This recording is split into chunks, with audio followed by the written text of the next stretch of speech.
اور پروفیشنل جو ہمارے اخبارات ہیں وہ کدھر کھڑے ہیں. آپ اندازہ لگائیے کہ نیو یارک ٹائمز جو کہ ایک جانا مانا اخبار ہے، اس کے فرنٹ پیج پر آج یہ پاکستان کے پروٹیسٹ کے حوالے سے پکچر لگی ہے، اور انہوں نے باقاعدہ اس کے نیچے یہ کیپشن دیا ہے کہ جی یہ ایک ہوئی ہے سچویشن وہاں پر ڈیولپ، اور جو ریاست ہے اس کی طرف سے ایک کریک ڈاؤن کیا گیا ہے، اور ان کے جو لوگ ہیں ان کو ڈسپرس کیا گیا ہے، اور فورس کا یوز ہوا ہے، اور انہوں نے ایک اس کی پکچر بھی لگائی ہے. تو انہوں نے اس کو ایک پروفیشنل ہیڈ لائن کے ساتھ یا کیپشن کے ساتھ جو ہے دکھایا اور لگایا. دوسری طرف جنگ اخبار اس کے بارے میں کیا الفاظ استعمال کر رہا ہے، اب ذرا وہ بھی دیکھیے. ان کی بے حسی اور بے شرمی کا مظاہرہ چیک کیجیے کہ جنگ اخبار یہ لگا رہا ہے کہ جناب یہ تو دم دبا کر بھاگ گئے. اندازہ لگائیے، یعنی آپ یہ اندازہ لگا سکتے ہیں کہ کوئی آپ کا صحافتی ادارہ یا کوئی صحافی اس قسم کی ہیڈ لائن لگائے کہ جہاں پر لوگوں کی موت ہوئی ہو اور اس طرح کا بروٹل فورس کا استعمال ہوا ہو، وہاں پر آپ جن کے اوپر ظلم ہوا ہے، جن کے ساتھ زیادتی ہوئی ہو، انہی کے بارے میں اس طرح کے الفاظ لگا رہے ہوں کہ دم دبا کر بھاگ گئے. تو یہ الفاظ جو تھے یہ جنگ کے اخبار کے تھے، جن کے اپنے پاکستانی تھے. یہ لوگ پروٹیسٹرز جو تھے یہ پاکستانی تھے، اور یہ پاکستانی اخبار کی ہیڈ لائن ہے. دوسری طرف جو ایک انٹرنیشنل اخبار ہے اس کی ہیڈ لائن دیکھ لیجیے.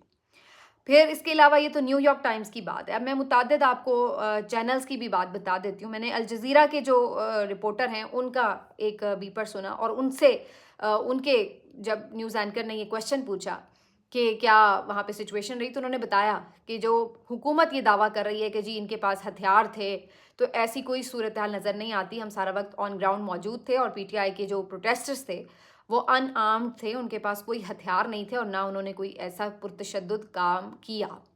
تو یہ ان کی گواہی ہے. تیسری آپ کو میں چیز دکھا دیتی ہوں جو ایک حکومت کی طرف سے کوشش کی گئی بتانے کی کہ جی کوئی بھی نہیں کیجویلٹی ہوئی. تو کہتے ہیں ایک بھی نہیں بندہ مرا کیونکہ ہم نے فائر ہی نہیں چلائے. لیکن انہوں نے کہا کہ جی اگر ایسا کچھ ہے تو آپ دکھا دیں. ہسپتالوں کی صورتحال تھی یہ وہ، لیکن ہسپتالوں میں آج جس طریقے سے لسٹیں جو پہلے آئیں وہ بعد میں تبدیل ہوئیں وہ سب نے دیکھی. تبدیل کرنے کا ریکارڈ تو شاید ان لوگوں کو ایک لت لگی ہوئی ہے 8 فروری سے، کیونکہ بڑی آسانی سے یہ لوگ ریکارڈ تبدیل کر لیتے ہیں. تو بہرحال چلیے ہم مان لیتے ہیں کہ جی یہاں پر یہ سچ بول رہے ہوں گے. لیکن گارجین کیا کہہ رہا ہے؟ گارجین اخبار یہ کہتا ہے کہ ہسپتال کے ایک ڈاکٹر نے اپنی شناخت ظاہر نہ کرنے کی شرط پر بتایا ہے کہ یہاں پر ڈیڈ باڈیز بھی آئی ہیں، اور یہاں پر انجرڈ بھی آئے ہیں لوگ بڑی تعداد میں. اور اس کے بعد انہوں نے اس بات کو بھی کنفرم کیا ہے کہ جو گورنمنٹ اتھارٹیز ہیں انہوں نے آ کر اس ساری چیز کو کور اپ کرنے کے لیے، ہائیڈ کرنے کے لیے کوشش کی ہے اور دباؤ ڈالا ہے. اور وہ یہ جو جتنی بھی کیجویلٹیز ہوئی ہیں اس سے متعلق چیزوں کو قبضے میں لینا چاہ رہے ہیں.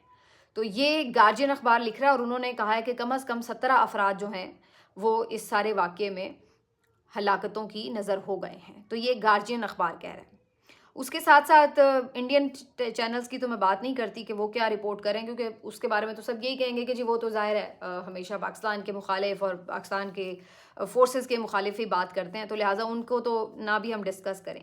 لیکن یہ وہ تمام اخبارات ہیں جو انٹرنیشنلی دیکھے جا رہے تھے. اس طرح جرمن ٹی وی جو ہے DW، ان کی بھی میں نے دیکھی ہے رپورٹ. تو انہوں نے بھی واضح طور پر یہ کہا ہے کہ اسٹیٹ پاور نے جو ہے مظاہرین کو منتشر کیا ہے بڑی بری طریقے سے، ان کے اوپر یہ فورس جو ہے وہ یوز ہوئی ہے. تو یہ اب بات یہ ہے کہ آپ نے جو کیا ہے کم از کم آپ اون کر لیں. اب آپ لوگ جو ہے اس کو جتنا مرضی کور اپ کریں کہ جی ہم نے تو ایک بلٹ نہیں چلائی ہے، ہم نے تو ایک کوئی شہادت نہیں ہونے دی، یا آپ یہ کہیں کہ جی مظاہرین خود ہی، یعنی اچھے خاصے مظاہرین بیٹھے ہوئے تھے اور پھر پتہ نہیں ان کو کیا سوجی کہ وہ اچانک ہی اٹھ کے بھاگنا شروع ہو گئے. تو مطلب اس طرح کی سٹوریز پہ کیسے کوئی بلیو کرے گا؟ اور آپ یہ کہتے ہیں کہ اتنا اسلحہ ان سے ملا، تو کیوں وہ اسلحہ پھر اگر اتنا اسلحہ ان کے پاس ہوتا تو اللہ معاف کرے وہاں تو پھر باقاعدہ ایک جنگ چھڑی ہوئی ہوتی. یہ تو اچھا ہے کہ ان کے پاس اسلحہ نہیں تھا اور وہ خود ہی بیچارے جس طرح مرضی سہتے سوتے بھاگ گئے یا چلے گئے، منتشر ہو گئے. تو یہ صورتحال رہی. لیکن اس کے بعد اب حکومت کی کوشش کیا ہے کہ کسی طرح یہ ثابت کریں کہ جی اصل میں تو قصور خود PTI والوں کا تھا، پروٹیسٹرز کا تھا. تو سارا وہ جو ملبہ ہے وہ ان کے اوپر ڈال رہے ہیں، ان کے خلاف مقدمات بنا رہے ہیں. اور یہ جو مقدمات ہیں نئے مزید انہوں نے اسی طرح کے بنا دیے ہیں ساری لیڈرشپ کے اوپر. اور